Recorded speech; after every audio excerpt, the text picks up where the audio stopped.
সূরা ফাতর। রহমান রহিম আল্লাহ তাআলার নামে। সব তারিফ আল্লাহ তাআলার জন্য, যিনি আসমান সমূহ ও জমিনের সৃষ্টিকর্তা, যিনি স্বীয় বাণীবাহক ফেরেশতাদের সৃষ্টিকর্তা, যারা 2 2, 3 3 ও 4 4 পাখা বিশিষ্ট শক্তির প্রতীক। তিনি চাইলে এ সৃষ্টির মাঝে তাদের ক্ষমতা আরো বাড়িয়ে দিতে পারেন।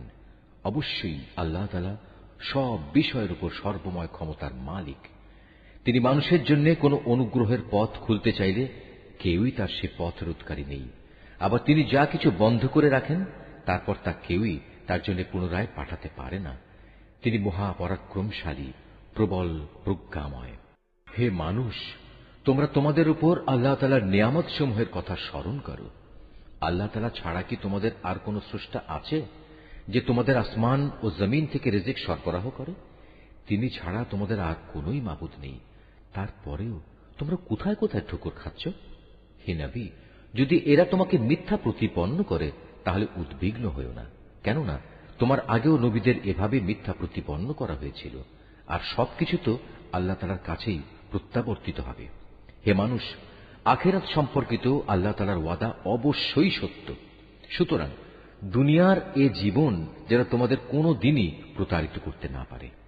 কোন প্রতারক যেন তোমাদের আল্লাহ তাআলা সম্পর্কে কখনো ধোঁকায় ফেলতে না পারে, সে বিষয়ে বিশেষ সতর্ক থাকবে। শয়তান হচ্ছে তোমাদের শত্রু, অতএব তোমরা তাকে শত্রু হিসেবেই গ্রহণ করো। সে তার দলবলদের এজন্যই আহ্বান করে যেন তারা তার আনুগত্য করে জাহান্নামের বাসিন্দা হয়ে যেতে পারে। যারা আল্লাহ তাআলাকে অস্বীকার করে তাদের জন্য এক কঠিন শাস্তি রয়েছে।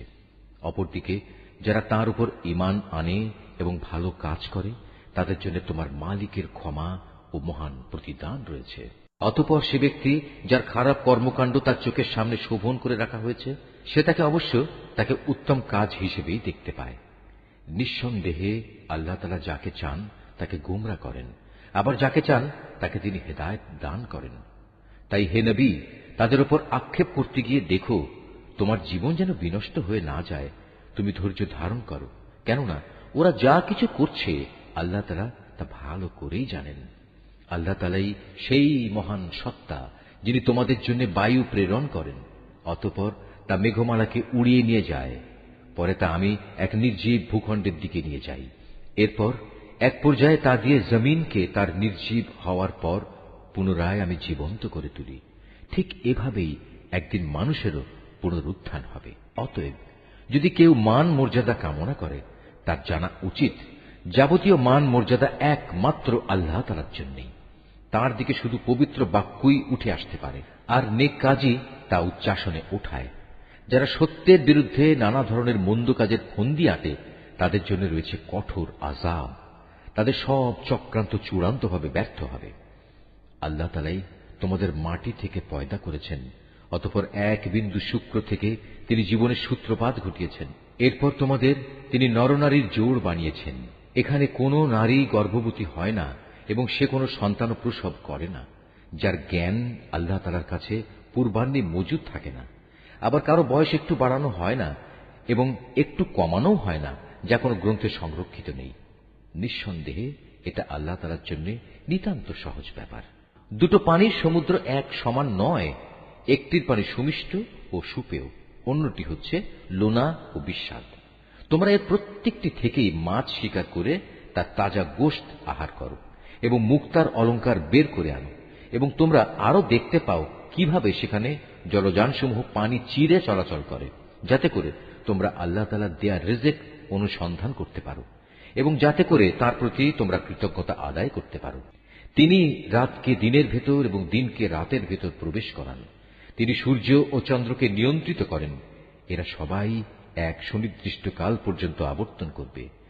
আল্লাহ তাআলাই হচ্ছেন তোমাদের সবার মালিক।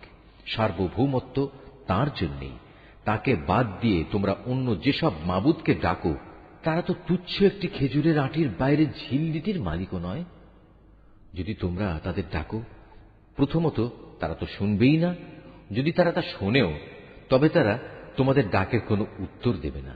উপরন্তু কিয়ামতের দিন তারা নিজেরাই তোমাদের এ শিরকের ঘটনা অস্বীকার করবে।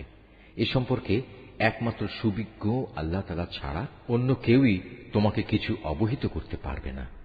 হে মানুষ, তোমরা সবাই আল্লাহ তাআলার সামনে অভাবগ্রস্ত, আর আল্লাহ তাআলা সম্পূর্ণ অভাবমুক্ত, যাবতীয় প্রশংসার মালিক। তিনি যদি চান তাহলে দুনিয়ার বুক থেকে তোমাদের উঠিয়ে নিয়ে যেতে পারেন এবং তোমাদের জায়গায় নতুন এক সৃষ্টিকেও তিনি নিয়ে আসতে পারেন। আর এই কাজটি আল্লাহ তাআলার জন্য মোটেই কঠিন নয়। কিয়ামতের দিন কেউ কারো গুনাহের বোঝা বইবে না। কোন ব্যক্তির উপর গুনাহের বোঝা ভারী হলে সে যদি অন্য কাউকে তা বইবার জন্য ডাকে, তাহলে তার কাছ থেকে বিন্দু মাত্র তা সরানো হবে না। যাকে সে ডাকল সে তার আত্মীয় হলেও নয়। হে নবী, তুমি তো কেবল সেই লোকদেরই জাহান্নাম থেকে সাবধান করতে পারো যারা না দেখেই তাদের মালিককে ভয় করে, উপরন্তু যারা নামাজ প্রতিষ্ঠা করে। কেউ নিজের পরিশুদ্ধি সাধন করতে চাইলে সেটা করবে সম্পূর্ণ তার নিজস্ব কল্যাণের জন্য। চূড়ান্ত প্রত্যাবর্তন তো আল্লাহ তাআলার দিকেই হবে। একজন চক্ষুষ্মান ব্যক্তি ও একজন অন্ধ ব্যক্তি কখনো সমান হতে পারে না, না কখনো আঁধার ও আলো সমান হতে পারে। ছায়া এবং রোদও তো সমান নয়। একইভাবে একজন জীবিত মানুষ এবং একজন মৃত মানুষও সমান নয়। আল্লাহ তাআলা যাকে ইচ্ছা তাকে ভালো কথা শোনান। তুমি কখনো এমন মানুষদের কিছু শোনাতে পারবে না যারা কবরের অধিবাসী হওয়ার মতো ভান করে। আসলে তুমি তো জাহান্নামের একজন সতর্ককারী বই, আর কিছুই নাও। অবশ্যই আমি তোমাকে সত্য দিন সহ একজন সুসংবাদ দাতা ও জাহান্নামের সতর্ককারী রূপেই পাঠিয়েছি। কখনো কোনো উম্মত এমন ছিল না যার জন্য কোনো না কোনো একজন সতর্ককারী অতিবাহিত হয়নি। এরা যদি তোমাকে মিথ্যা সাব্যস্ত করে তবে এর জন্য তুমি উৎকণ্ঠিত হও না। এদের আগের লোকেরাও নবীদের মিথ্যা প্রতিপন্ন করেছিল, যদিও তাদের নবীরা তাদের কাছে নবুয়তের দীপ্তিমান গ্রন্থ নিয়ে এসেছিল। অতঃপর যারা নবীদের অস্বীকার করেছে আমি তাদের কঠোরভাবে পাকড়াও করেছি। কত ভয়ঙ্কর ছিল আমার আযাব। হে মানুষ, তুমি কি এ বিষয়টি কখনো চিন্তা করো না? আল্লাহ তাআলা কিভাবে আসমান থেকে পানি বর্ষণ করেন, অতঃপর এ পানি দ্বারা আমি জমিনের বুকে রং বেরঙের ফলমূল উদ্গত করি। এখানে পাহাড় সমূহও রয়েছে নানা রঙের, কোনটা সাদা আবার কোনটা লাল। এর রঙও আবার বিচিত্র রকমের, কোনটা সাদাও নয় লালও নয়, বরং নিকষ কালো। একইভাবে মানুষ, জমিনের উপর বিচরণশীল জীবজন্তু এবং পশু সমূহও রয়েছে নানা রঙের। আল্লাহ তাআলাকে তার বান্দাদের মাঝে সেসব লোকেরাই বেশি ভয় করে যারা এ সৃষ্টি নৈপুণ্য সম্পর্কে ভালো করে জানে। আল্লাহ তাআলা মহাপরাক্রমশালী, ক্ষমতাশীল।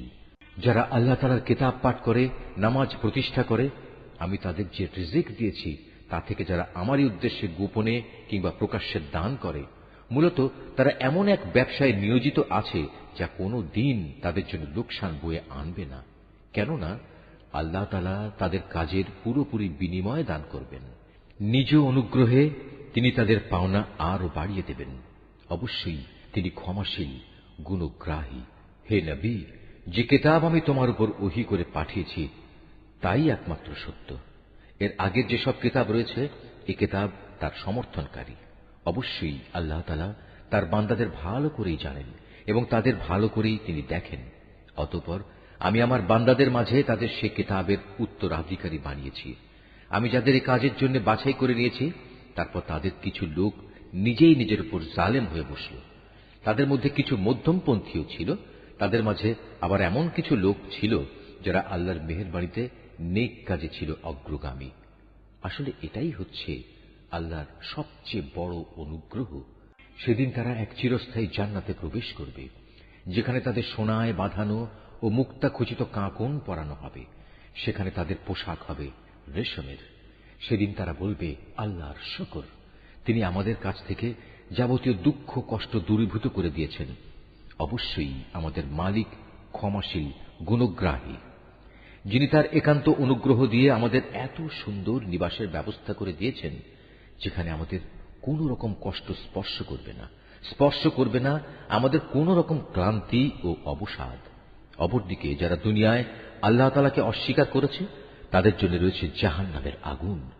তখন তারা মরে যাবে, তাদের প্রতি এমন আদেশও কার্যকর হবে না। তাছাড়া তাদের আযাবও কোন রকম লঘু করা হবে না। আমি প্রতিটি অকৃতজ্ঞ ব্যক্তিকে এভাবেই শাস্তি দিয়ে থাকি। আযাবের কষ্টে তারা সেখানে আর্তনাদ করে বলবে, হে আমাদের মালিক, তুমি আজ আমাদের এই আযাব থেকে বের করে দাও। আমরা ভালো কাজ করব, আগে যা কিছু করতাম তা আর করব না। আল্লাহ তাআলা বলবেন, আমি কি তোমাদের দুনিয়ায় এক দীর্ঘ জীবন দান করিনি? সাবধান হতে চাইলে কেউ কি সাবধান হতে পারত না? তাছাড়া তোমাদের কাছে তো সতর্ককারী নবীও এসেছিল। সুতরাং এখন তোমরা আযাবের মজা উপভোগ করো। মূলত জালেমদের সেখানে কোনই সাহায্যকারী নেই। নিঃসন্দেহে আল্লাহ তাআলা আসমানসমূহ ও জমিনের যাবতীয় দেখা অদেখা বিষয় সম্পর্কে সম্যক অবগত রয়েছেন।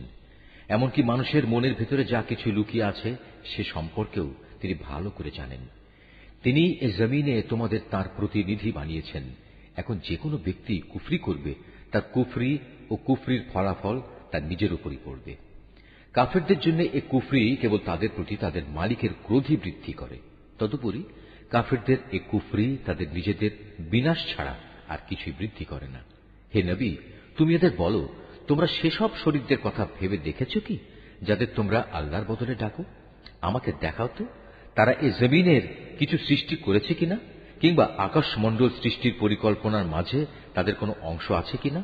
না আমি তাদের কোনো কিতাব দান করেছি যে এজন্যে তার থেকে কোনো দলিল প্রমাণের উপর তারা নির্ভর করতে পারে? বরং এরা হচ্ছে জালেম। এরা একে অপরকে প্রতারণামূলক প্রতিশ্রুতি দিয়ে থাকে।